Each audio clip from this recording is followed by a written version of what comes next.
गुरु बिन माला फेरते, गुरु बिन देते दान, गुरु बिन दोनों निःफल है, पूछो वेद पुराण। गुरु को सिर पे राखिए, चलिए आज्ञा माही। कहें कबीर दास को, तीन लोक भय नाही। कबीर गुरु सबको चहे, गुरु को चहे न कोई। जब लग आस शरीर की, तब लग दास न होई। गुरु गुरु में भेद है, गुरु गुरु में भाव। सोई गुरु नित बंदिए, शब्द बतावे दाव। गुरु बड़े गोविंद से, मन में देख विचार। हरि सुमिरे सोवार है, गुरु सुमिरे सो पार। गुरु मिले तो सब मिले, वरना कछहु नाही। मात पिता सुत बांधवा, ये तो घर घर माही। आना कबीर पंथ में, खाला का घर नाही। शीस काट जो भुई धरे, तब बैठे घर माही। चलती चक्की देख के, दिया कबीरा रोए। दो पाटों के बीच में, साबुत बचा न कोई। एक पाट धरती चले, एक चले आसमान। इन दोनों के बीच में, पिस गया सकल जहान। चाकी चाकी सब कहे, कीली कहे न कोई। जो कीली संग लाग रहा, बाल न बांका होई। बावन के जंजाल में, फंस गया सकल जहान। सिमरन बावन का करे, कैसे हो कल्याण। कबीर गुरु की भक्ति बिना, राजा गधा होए। माटी लदे कुम्हार की, घास न डारे कोई। ऐसा कोई ना मिला, घर दे अपन जराए। पांचों लड़का पटक के, रहे नाम लौलाए। कबीर खड़े बाजार में, चाहे सबकी खैर। ना काहू से दोस्ती, ना काहू से बैर। कबीर खड़े बाजार में, लिए लुगाटी हाथ। जो घर फूके अपना, चले हमारे साथ। नमस्कार मेरे प्यारे भाइयों, मेरे परमात्मा के प्यारे जीव हंसों। मैं बंदी छोर से यही अरदास करता हूं कि आप सब मेरे भाइयों का विवेक पहले से ज्यादा और ज्यादा से ज्यादा बढ़ता ही जाए, और ऐसी कोई दुविधा ना रहे जो मेरे भाइयों के मन में 1% भी भ्रम पैदा कर पाए। हर चीज ऐसी क्रिस्टल क्लियर होती चली जाए कि मेरे भाई एकदम सत्य को पहचान सकें और असत्य से किनारा करके अपने जीवन को एक नई दिशा दे सकें, सही दिशा दे सकें।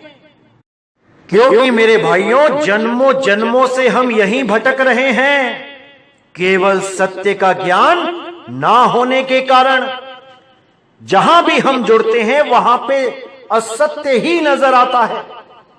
हम पूरी श्रद्धा से जुड़ते हैं, लेकिन जब वहां सत्य का ज्ञान ही नहीं है तो हमारी मुक्ति हो तो कैसे हो? क्या केवल कहीं पर भी जुड़ जाने मात्र से या किसी को गुरु धारण कर लेने से मुक्ति हो जाती है? बिल्कुल नहीं। गुरु तो केवल आपको ज्ञान देता है, सत्य समझाता है, और अगर उस गुरु के पास सत्य ही नहीं है तो आप 100 साल भी वहां लगे रहो, पूरी श्रद्धा के साथ लगे रहो, तब भी आप मुक्त नहीं हो सकते। क्योंकि मुक्ति केवल और केवल सतपुरुष देता है, सत्य ज्ञान देता है। गुरु तो केवल सत्य दर्शाता है, सत्य के साथ जोड़ता है। जो सूरत सारे संसार में भटक रही है उसको सत्य के साथ कैसे जोड़ा जाए ये ज्ञान समझाता है। लेकिन मुक्ति का दाता केवल शब्द गुरु है, केवल शब्द गुरु। इसीलिए बोला, सेवा को दो ही भले, एक संत एक राम, राम है दाता मुक्ति का, संत जपावे नाम। संत का केवल एक ही काम है, जीवों को सही मार्गदर्शन करना, और जीवों को मुक्ति देने का काम है शब्द गुरु का। शब्द गुरु के द्वारा ही मोक्ष हो सकता है, मुक्ति हो सकती है, अन्यथा ये जीव जन्म मरण में भटकता ही रहेगा, सदा सदा भटकता रहेगा। इसीलिए सब जीवों को चाहिए कि कहीं भी जुड़ने से पहले या कहीं भी आप जुड़े हुए हो, इस सत्य का निर्णय कर लो समय रहते कि आप जहां पे जुड़े हो क्या वो रास्ता सही है भी या नहीं। जो भक्ति आप कर रहे हो उससे मुक्ति होगी भी या नहीं, ये विचार आपने अभी करना है, ये निर्णय आपने इसी जन्म में करना है। अगर ये जन्म निकल गया तो 1,84 सामने है मेरे भाई, कोई नहीं बचाएगा, कोई नहीं। गलत भक्ति करने के कारण शिष्य को तो छोड़ो, यहां गुरु को भी 84 हो जाती है। झूठा गुरु अजगर बना, 1,84 जाए, सारी संगत चींटी बनी, तोड़ तोड़ के खाए। जो गुरु लोग आज ये सोच के बैठे हैं कि हम तो गुरु बन गए, हमें तो वंशावली मिल गई, हमारे पिताजी दादाजी परदादाजी गुरु थे, हम भी बैठे बैठाए गुरु बन गए, और ऐसा सोच के सत्य सत्य का निर्णय नहीं कर रहे हैं। हमारे सत्संग सुनने के बावजूद वो सत्य को नहीं अपना रहे हैं। तो मेरे भाई 84 में जाने के लिए तैयार रहना, क्योंकि ये मृत्यु लोक है, यहां किसी को नहीं बख्शा जाता। इस मृत्यु लोक का एक ही नियम है, जो करोगे वो भरोगे। अरे एक डाल दो पंछी बैठे, एक गुरु एक चेला, गुरु की करनी गुरु भरेगा, चेले की करनी चेला, तू उड़ जा हंस अकेला। अकेले ही उड़ना है मेरे भाई, अकेले ही उड़ना है। इस गलत फहमी में मत रहना कि कोई गुरु आएगा बचाने। ये जितने भी शरीरों की कल्पना की जा रही है ये सब भरमजाल है। इसी भरम में बड़े बड़े साधु महात्मा फंसे रहे और इसी में अब संगत फंसी हुई है। इंतजार कर रहे हैं कि हमारा गुरु आएगा हमें ले जाने। अरे भाई, देही गुरु नहीं है, गुरु शब्द है शब्द, अरे शब्द गुरु सुरत धुन चेला, मिले परस्पर भया अकेला। ना कोई गुरु ना कोई चेला, तू उड़ जा हंस अकेला, तू उड़ जा हंस अकेला। जब तक तुम्हें उड़ने की कला नहीं आ गई, जब तक तुम मुक्त नहीं हो सकते, क्योंकि उड़ने की कला को ही शब्द विहंगम चाल बोला है। अरे शब्द विहंगम चाल हमारी, कहें कबीर सतगुर दैतारी। खुले कपाट शब्द झनकारी, पिंडी अंड के पार सो देश हमारा है। कर नैनो दीदार महल में प्यारा है। तो उस अखंडी राम से जोड़ने के लिए, हम जीवों को सत्य से रूबरू कराने के लिए बंदी छोड़ सतगुरु कबीर साहब चारों युगों में आते हैं। नाम बदल बदल के आते हैं, वेशभूषा बदल बदल के आते हैं, और सत्य असत्य का निर्णय करवा के सदा सदा के लिए मुक्ति प्रदान कर देते हैं। हमने क्या करना होता है? केवल उनके बताए हुए मार्ग को समझना होता है। इसीलिए साहिब ने बोला, आदि नाम हम भाग सुनाया, मूर्ख जीव समझ नहीं पाया। आदि नाम भाग के सुनाया, इसका मतलब ये नहीं कि कोई मंत्र दे दिया बोल के। अगर मंत्र दिया होता बोल के तो अगली लाइन में ये नहीं बोलते कि मूर्ख जीव समझ नहीं पाया। अरे इस दुनिया का सबसे बड़ा मूर्ख भी लेके आ जाओ और उसके आगे कोई मंत्र बोलो तो क्या वो समझ नहीं पाएगा कि क्या बोला है सामने वाले ने? मेरे भाई, यहां पे समझ नहीं पाया बोला है साहिब ने, सुन नहीं पाया नहीं बोला। इसीलिए बार बार कहता हूं कि हर वाणियों में गुप्त कोड लगे होते हैं, और ये कोड खोलना सबके बस की बात नहीं होती। इसी वाणी को सुना सुना के लोगों ने कितना भ्रमित किया कि देखो कबीर साहब कहते हैं कि वो नाम बोल के बताया मैंने, बोल के भाग के सुनाया, लेकिन अगली लाइन में ये नहीं लिखा है कि मूर्ख जीव सुन नहीं पाया। यहां लिखा है मूर्ख जीव समझ नहीं पाया, क्योंकि आदि नाम के बारे में मैंने बोल बोल के सारे ग्रंथ भर डाले, लेकिन फिर भी ये मूर्ख जीव उस आदि नाम को नहीं समझ पाया। ये 52 अक्षरी नाम को ही पकड़ के बैठा है, या फिर ये तत्वों को ही पकड़ के बैठा है, या ये श्वासों को ही पकड़ के बैठा है, या ये त्रिकुटी को ही पकड़ के बैठा है। ये इससे छूट नहीं पा रहा। कैसे छूटेगा? जब तक ये मूल ज्ञान नहीं समझेगा तब तक ये जीव छूट नहीं सकता। लेकिन साहिब को पता था कि अगर ये मूल ज्ञान मैंने पहले खोल दिया या खुलवा दिया किसी संत से, तो ये जितने भी गुरु बन के बैठे हैं इन सबके हाथ में ये मूल ज्ञान लग जाता, और ये अपने ग्रंथों में उस मूल ज्ञान को छाप के जीवों को बहुत भ्रमित कर देते, क्योंकि साधना ये वही करवाते जो ये कर रहे हैं, लेकिन मूल ज्ञान को छाप के जीवों को भ्रमित कर देते कि हम भी वही बता रहे हैं जो कबीर साहब ने बोला है। इसीलिए साहिब ने इस मूल ज्ञान को बिल्कुल गुप्त रखने के लिए लाखों कस्में दे दी थी धर्मदास जी को।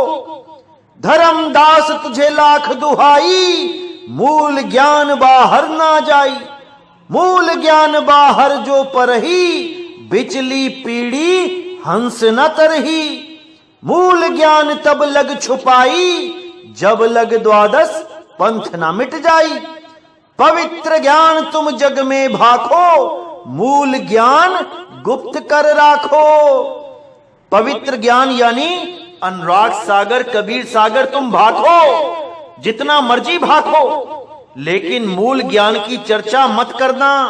मूल ज्ञान तब खोला जाएगा जब द्वादश पंथ मिट जाएगा।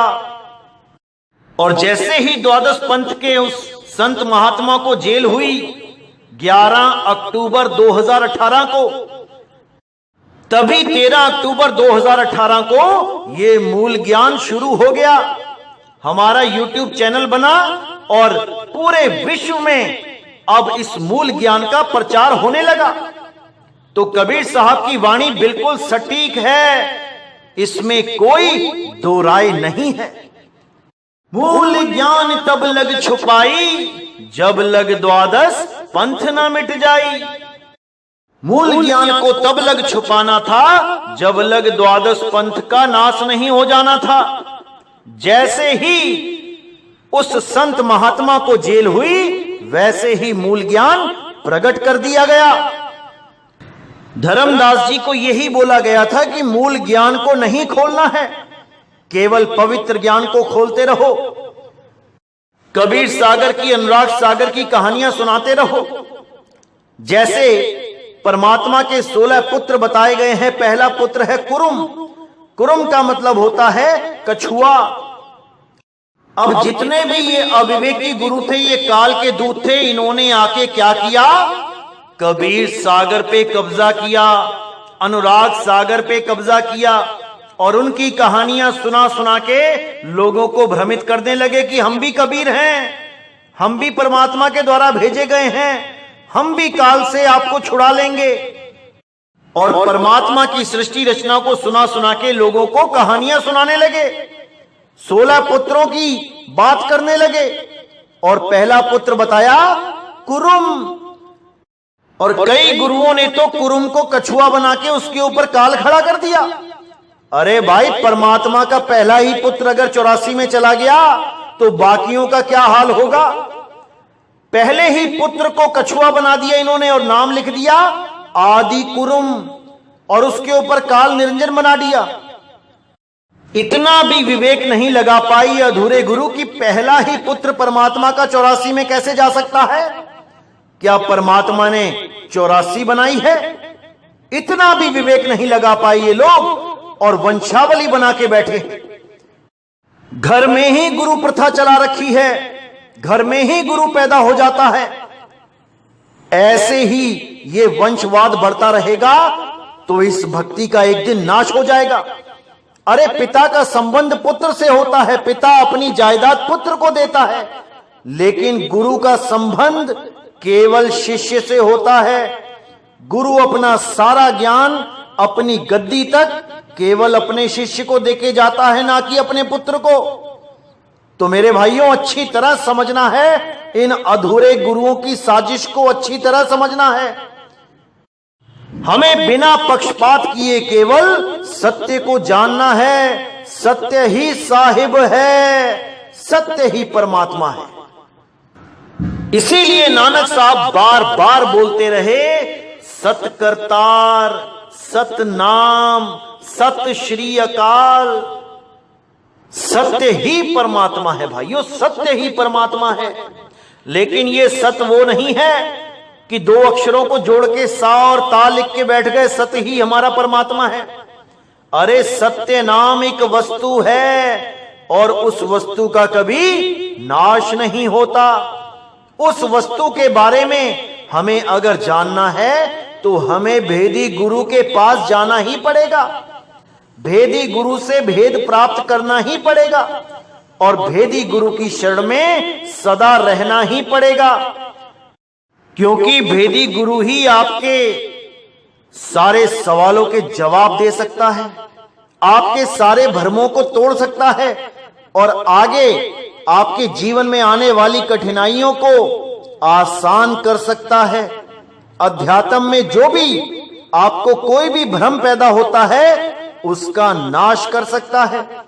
नहीं तो अगर इस काल निरंजन ने एक बार भी आपको भ्रमित कर दिया और आपका कांटेक्ट भेदी गुरु से नहीं है तो मेरे भाई 184 में जाना पड़ जाएगा, क्योंकि सारे भ्रम केवल भेदी गुरु ही तोड़ सकता है। क्योंकि इस काल ने बहुत से जाल बिछा रखे हैं जीवों को उलझाने के लिए। इसके पास नकली धुनें भी हैं और दुख के साथ कहना पड़ रहा है कि बहुत से लोग इन नकली धुनों के चक्कर में ही जीवन बर्बाद करके चले जाते हैं। उनको समझ ही नहीं आता कि वो असली सार शब्द क्या है, कैसा है। कुछ लोगों ने तो मूर्खता की हद ही पार कर रखी है, वो मोबाइल पे ही सार शब्द सुना देते हैं।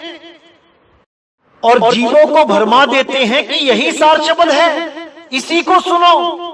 और ये आवाज कैसी होती है? जैसे आपके कान पे कोई जबरदस्त तमाचा मार दे, उसके बाद जो आवाज आती है सीटी की तरह, सुन्न की तरह, वो आवाज को ही सार शब्द बता के बयान कर रहे हैं कई लोग। हैरानी होती है मुझे कि क्या होगा इन लोगों का, क्या बनेगा इन लोगों का। ये ऐसे ही नकली आवाजों को सुनते हुए अपना जन्म बर्बाद कर जाएंगे। कोई बचा नहीं पाएगा इन्हें, कोई नहीं, क्योंकि भेदी गुरु नहीं मिला। ये ऑनलाइन परमात्मा मिलाने वाले मिल गए, जो ऑनलाइन परमात्मा मोबाइल में ही प्रकट कर देते हैं। हैरानी होती है मुझे। और उसके बाद क्या करते हैं? ऑनलाइन भिखारी बन जाते हैं, ऑनलाइन दान चंदा भीख मांगते हैं। ऐसे लोगों को शर्म आनी चाहिए। अरे जब तुमने ऑनलाइन ही परमात्मा दे दिया सबको, तो दान चंदा किस बात का ले रहे हो भाई? शिष्यों का पैसा दान में केवल इसलिए लिया जाता है कि उसकी पुस्तकें छाप के बांट सको, या तुम कहीं जीवों को तारने जा रहे हो, नाम बख्शीश करने जा रहे हो, तो तुम्हारा किराया भाड़ा लग सके। इसलिए नहीं लिया जाता कि तुम ऑनलाइन परमात्मा बता दो, वो सीटी की आवाज सुना के, और उसके बाद तुम दान चंदा इकट्ठा करके ऐशो आराम की जिंदगी जीने के सपने देखने लगो। मेरे भाई, एक पैसा भी अगर आप किसी का लेते हो तो उसका हिसाब देना पड़ता है। ये मत सोचना कि इसका हिसाब नहीं होगा। और जब इसका हिसाब होता है तो बहुत बुरा हाल होता है। लोगों से पैसे लेना आसान है, देने वाले लाखों बैठे हैं, लेकिन तुम्हें इसका हिसाब देना पड़ेगा। असली संत वो होता है जो अपनी मेहनत की कमाई खाता है, हक हलाल की कमाई खाता है। वो नहीं होता जो मोबाइल में सीटी की आवाज सुना के ऑनलाइन परमात्मा मिलाने की बात करता है और उसके बाद ऑनलाइन भिखारी बन के अपना अकाउंट नंबर देता फिरता है। ऐसा आदमी संत नहीं होता मेरे भाइयों। ऐसे काल के दूतों से सावधान रहना है, जो आपकी मेहनत की कमाई को ऐशो परस्ती में लगाते हैं। मैंने 100 बार बोला है कि जीवों की कमाई जीवों के लिए ही लगानी है। अगर कोई दान पुण्य करता भी है किसी गुरु को, तो उस गुरु का फर्ज बनता है कि उस पैसे को सही जगह लगाए, जीवों को जगाने में लगाए, पुस्तकें छापे, और जितना हो सके कम से कम रेट रखे, ताकि गरीब से गरीब आदमी भी उस पुस्तक को खरीद सके, उस ग्रंथ को खरीद सके। लेकिन फ्री देना बिल्कुल नहीं चाहिए, क्योंकि फ्री में दी गई चीज की कोई कदर नहीं करता। भले उसका रेट 10 रुपए 20 रुपए जरूर रखे, लेकिन कभी भी जीवों के द्वारा दिया गया दान अपने ऊपर ना लगाए, और ना ही अपने आश्रमों को बड़े से बड़ा करने में लगाए कि पता लगा करोड़ों रुपए का संगमरमर ही लगा दिया। अरे भाई, जिसने अपने घर की ईंटों को निकाल के तुम्हारे आश्रम में चढ़ाया है, उन पैसों को आपने अपने आश्रमों को बड़ा करने में लगा दिया। फर्क क्या रहा? अरे वो ईंट पत्थर वो आदमी अपने घर में भी लगा सकता था, लेकिन उसने तुम्हें दान में पैसा दिया ताकि तुम जीवों की सेवा कर सको। कैसे करोगे जीवों की सेवा? क्या ईंट पत्थरों में पैसा लगा के जीवों की सेवा होती है? कौन से संत ने बड़े से बड़े आश्रम बनाए? एक का भी नाम बता दो। अरे कबीर साहब, नानक साहब, रविदास जी महाराज उन झोपड़ियों में रह के चले गए। बड़े बड़े राजा महाराजा दानी सज्जन उनके शिष्य थे, लेकिन कभी किसी से कौड़ी नहीं ली आश्रमों को बड़ा करने में। अरे वो तो गरीबी में रहे और गरीबी में रहना सिखा गए। मन लागो मेरो यार फकीरी में, जो सुख मिलता राम भजन में, सो सुख नहीं अमीरी में। लेकिन आज के ये महात्मा लोग केवल और केवल अमीरी में जीना पसंद करते हैं। इनके कमरों में एसी ना लगा हो तो इनको नींद नहीं आती रातों में। ऐसा हाल हो गया है इन कलयुग के महात्माओं का। क्या बनेगा मेरे देश का? हैरानी होती है मुझे। आज उन संतों की दुहाइयां दे दे के, उन संतों की जीवनी छाप छाप के, जो बेचारे सारी सारी उम्र जंगलों में भक्ति करते रहे, उनके नाम पे दान चंदा लेके आज उनके वंशज लाखों करोड़ों के गद्दों पे सोते हैं, बड़ी बड़ी गाड़ियों में घूमते हैं। अरे तुम क्यों नहीं चले गए जंगल में? तुम भी जाके देखो 2 साल जंगल में, जिनके बारे में तुम छाप छाप के दान चंदा इकट्ठा करते हो कि हमारे गुरुजी हिमालय पे चले गए थे, हमारे गुरुजी जंगलों में भक्ति करने गए थे। अरे तुम क्यों नहीं जाते? तुम भी तो जाके दिखाओ। या उनके नाम का दान चंदा इकट्ठा करके खाना ही आता है? हद होती है, हद होती है, जीवों को लूटने की हद होती है। इसीलिए बार बार कहता हूं मेरे भाइयों, विवेक जगा लो, नहीं तो ये लूटने वाले सदा आते ही रहे हैं और आते ही रहेंगे। इनके चंगुल से खुद को छुड़ा लो, नहीं तो इनका कुछ नहीं जाता। नुकसान मेरे भाइयों आपका ही है, आपका ही। क्योंकि मेरे भाइयों अभी बहुत से आएंगे जो हमारा ही सत्संग सुन सुन के हमारे ही जैसी बातें करने लग जाएंगे आपको आकर्षित करने के लिए, और उनका मकसद केवल दान चंदा इकट्ठा करना ही होगा। ये लोग अपने अकाउंट नंबर तक दे देंगे YouTube पे, लेकिन मेरे भाइयों आपने पूरे विवेक के साथ काम लेना है, ऐसे लोगों को पहचान लेना है। अगर अभी भी नहीं पहचान पाओगे तो कभी नहीं पहचान पाओगे। अभी बहुत से आएंगे जो आपसे बोलेंगे कि हमारे आश्रम बनाने में हमें दान चंदा दो, हम आश्रम बनाना चाहते हैं।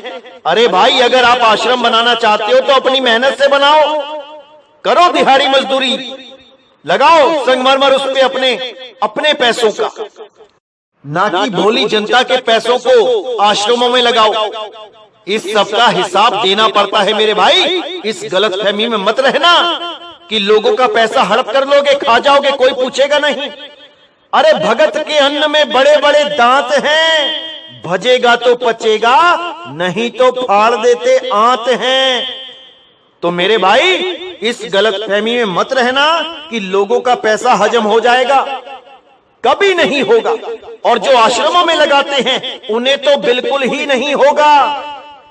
मुझे तो ये देख देख के ही दुख होता है कि जिन मंदिरों का कबीर साहब ने खंडन किया, उन्हीं के नाम पे बड़े बड़े महामंदिर बनाए जा रहे हैं, अरबों खरबों रुपया लगाया जा रहा है।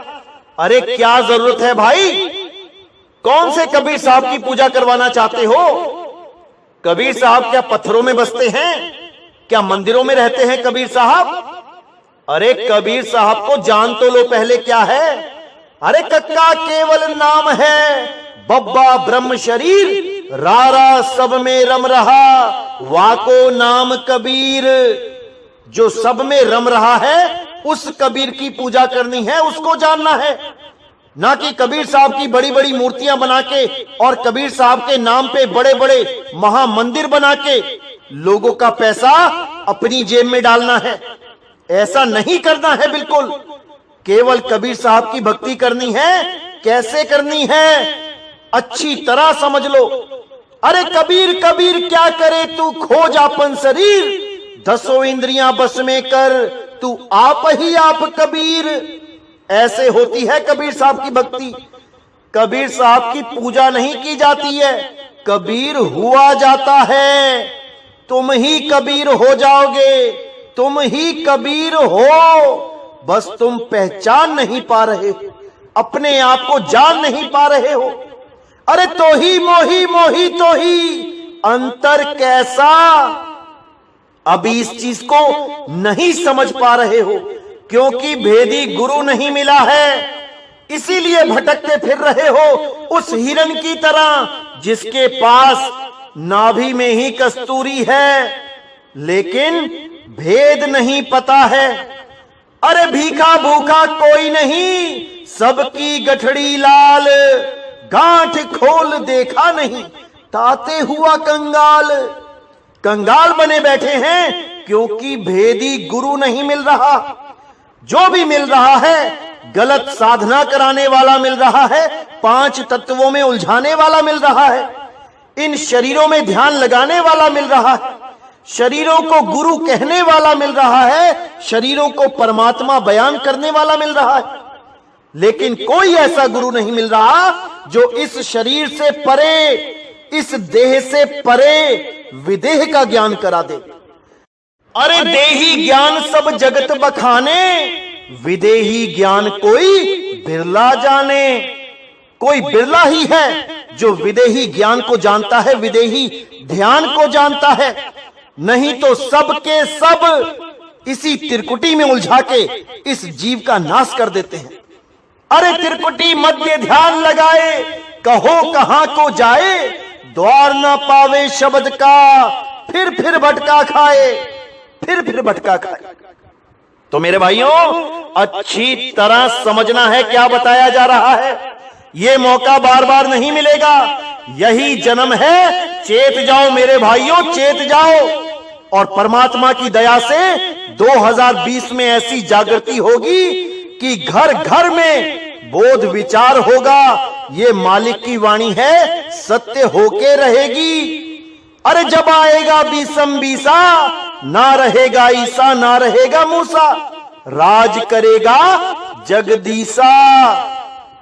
इसको समझना है मेरे भाइयों। देही ज्ञान को छोड़ के विदेही ज्ञान को जानना है।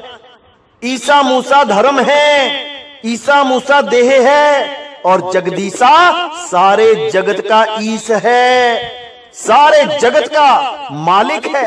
उसको जानना है, उसको पाना है, तभी ये इंसानी चोला सफल होगा। अन्यथा बेरंग लिफाफे की तरह जैसे आए वैसे ही चले जाएंगे। क्या फर्क रहा एक इंसान में और एक जानवर में? जो काम जानवर करके जा रहा है वही इंसान करके जा रहा है। क्या फर्क रहा? और कुछ लोग सोचते हैं कि जीवन में अमीर होना ही इस जन्म का लक्ष्य है, अपना नाम कमाना ही जन्म का लक्ष्य है। अरे मेरे भाई, ये जन्म बहुत मुश्किल से मिलता है। 84 लाख जन्मों के बाद एक बार मिलता है। अगर इस जन्म में केवल पैसे ही कमाते रह गए तो मेरे भाई दोबारा गर्भ में चले जाओगे। और ये सारा जो पैसा कमाया है ये तुम्हारे ही भाई बंधु मिल बांट के खा लेंगे और तुम्हारे पल्ले कुछ नहीं रहेगा। ये जन्म मिला है परमात्मा को प्राप्त करने का, और उसको प्राप्त केवल तभी किया जा सकता है जब आपके जीवन में कोई भेदी गुरु आ जाता है। वरना नाम तो आप खुद ही जानते हो परमात्मा के, किसी गुरु के पास नाम लेके क्या फायदा? अरे वो नाम तुम भी जानते हो जो तुम्हें गुरु दे रहा है, तो गुरु का क्या लाभ है भाई? गुरु का लाभ होता है तब जब वो भेद पता लगे तुम्हें जो नहीं पता था। जो वस्तु तुम्हारे पास होते हुए भी तुम्हें जिसका ज्ञान नहीं था, उस वस्तु का भेद पता लग जाए, उस गुरु को बलिहार जाओ, उस गुरु की शरण में जाओ। वरना ये मंत्र देने वाले तो गली गली में बैठे हैं, एक पत्थर उठाओ 10 मिलेंगे। इन गुरुओं के चक्कर में नहीं पड़ना है मेरे भाइयों, केवल भेदी गुरु की शरण में जाना है। अरे वस्तु कहीं ढूंढे कहीं, कैसे लागे हाथ, गुप्त वस्तु तब मिले, भेदी लीजे साथ। भेदी लीना साथ में, दीनी वस्तु लखाए और कोटि जन्म का पंथ था, पल में पहुंचा जाए। तो भेदी गुरु के बिना ये जीवन निष्फल हो जाएगा। कोई लाभ नहीं होगा इंसानी चोले में आने का, जैसे आए वैसे ही चले गए। तो इसको अच्छी तरह समझना है मेरे भाइयों, अच्छी तरह समझना है। अब कुछ लोग ऐसे होते हैं जो ये सोचते हैं कि हमारा जन्म सफल तब होगा जब हम बड़े से बड़े पावरफुल बन जाएंगे, बड़े से बड़े ओहदे मिल जाएंगे, बड़े से बड़े राजनीतिक नेता बन जाएंगे। या कुछ देश के प्रधानमंत्री ऐसा सोचते हैं कि हम जितना ज्यादा अपने देश को फैला लेंगे उतने ही हम सफल हो जाएंगे। अरे मेरे भाई, ऐसा बिल्कुल नहीं है। असली सफलता तब मिलती है जब तुम इस मनुष्य चोले को सही काम में लगा लो, लोगों की मदद करो, लोगों को सुकून दो, ना कि लोगों को परेशान करो। वक्त आने पर एक जानवर भी दूसरे जानवर की मदद करता है। अरे हम तो इंसान हैं, इंसान। कुछ तो ऐसा काम करे जो हमें इंसान कहा जा सके। एक दूसरे की गर्दनें काटने में लगे हैं, एक दूसरे को धोखा देने में लगे हैं, एक दूसरे की जेब काटने में लगे हैं। हम इंसान कब कहलाएंगे? कब कहलाएंगे हम इंसान? आज धर्म के नाम पे सब एक दूसरे को मारने में लगे हैं। मेरा अल्लाह बड़ा, मेरा वाहिगुरु बड़ा, मेरा राम बड़ा, मेरा ईसा मसीह बड़ा, मेरा गॉड बड़ा। इसी बड़े छोटे के चक्कर में हम इंसान ये भी भूल जाते हैं कि हर धर्म इंसानियत सिखाता है। अरे जब इंसानियत ही नहीं रही हम में, तो हम धार्मिक कैसे हुए? और अगर हम धर्म के विरुद्ध चल रहे हैं, तो हमें परमात्मा कब मिला? किसी को नहीं मिलेगा। परमात्मा केवल उसको मिलता है जो परमात्मा हो जाता है। इस गलत फहमी में मत रहना कि तुम धर्म के नाम पे गर्दन काटते रहो और परमात्मा तुमसे खुश होता रहेगा। अरे ब्रह्म हत्या लगती है एक आदमी को मारने में, और पता नहीं कितनी ब्रह्म हत्या लगवा के लोग 84 में जा चुके हैं, केवल और केवल धर्म के नाम पे। इसलिए मेरे भाइयों, धर्म कोई भी हो, इससे कोई फर्क नहीं पड़ता। फर्क इससे पड़ता है कि आपको जीते जी परमात्मा मिला कि नहीं, या मरने के बाद मिलने की ही आस में बैठे हुए हो। अरे अब हूं मिला तो तब हूं मिलेगा, नहीं तो जमपुर वासी। साहिब कहते हैं अगर आज मिला है, आज दीदार हुआ है उसका, तो समझना बाद में भी होगा। अगर आज नहीं हुआ तो कभी नहीं होगा। इस गलत फहमी में मत रहना कि मरने के बाद परमात्मा मिल जाएगा। अरे तुम जितना मर्जी स्वर्गवासी लगवा लो मरने वाले के नाम के आगे, जितना मर्जी सतलोकवासी लिखवा लो मरने वाले के नाम के आगे, उससे कोई फर्क नहीं पड़ने वाला। जैसे उसने कर्म किए हैं उसको वैसी ही गति होगी। इसलिए मेरे भाई, अपने कर्मों को सुधारो। किसी को भी धर्म के नाम पे परेशान नहीं करना है। कोई भी धर्म का इंसान है, उसको उसकी पूजा अर्चना करने दो। जब परमात्मा की दया होगी, वो अपने आप आगे के ज्ञान को सुनता हुआ उस मालिक के दरवाजे तक पहुंच ही जाएगा। इसमें कोई झगड़े वाली बात नहीं है, इसमें कोई वैर विरोध वाली बात नहीं है। ये मार्ग तो प्रेम का है और प्रेम का ही रहेगा। तो मेरे भाइयों, अच्छी तरह समझना है क्या समझाया जा रहा है, और पूरे विवेक के साथ नीर चीर का निबेड़ा करना है, तभी ये मनुष्य चोला सफल हो पाएगा, अन्यथा ऐसे ही चला जाएगा। तो आज का सत्संग यही समाप्त करता हूं, और अगले सत्संग के साथ बहुत जल्दी मिलेंगे। तब तक के लिए साहिब बंदगी सतनाम। बोलिए सतगुरु बंदी छोड़ सतगुरु सत्य कबीर साहिब की सदा ही जय हो, सदा ही जय हो। मेरे मालिक की साहिब बंदगी सतनाम।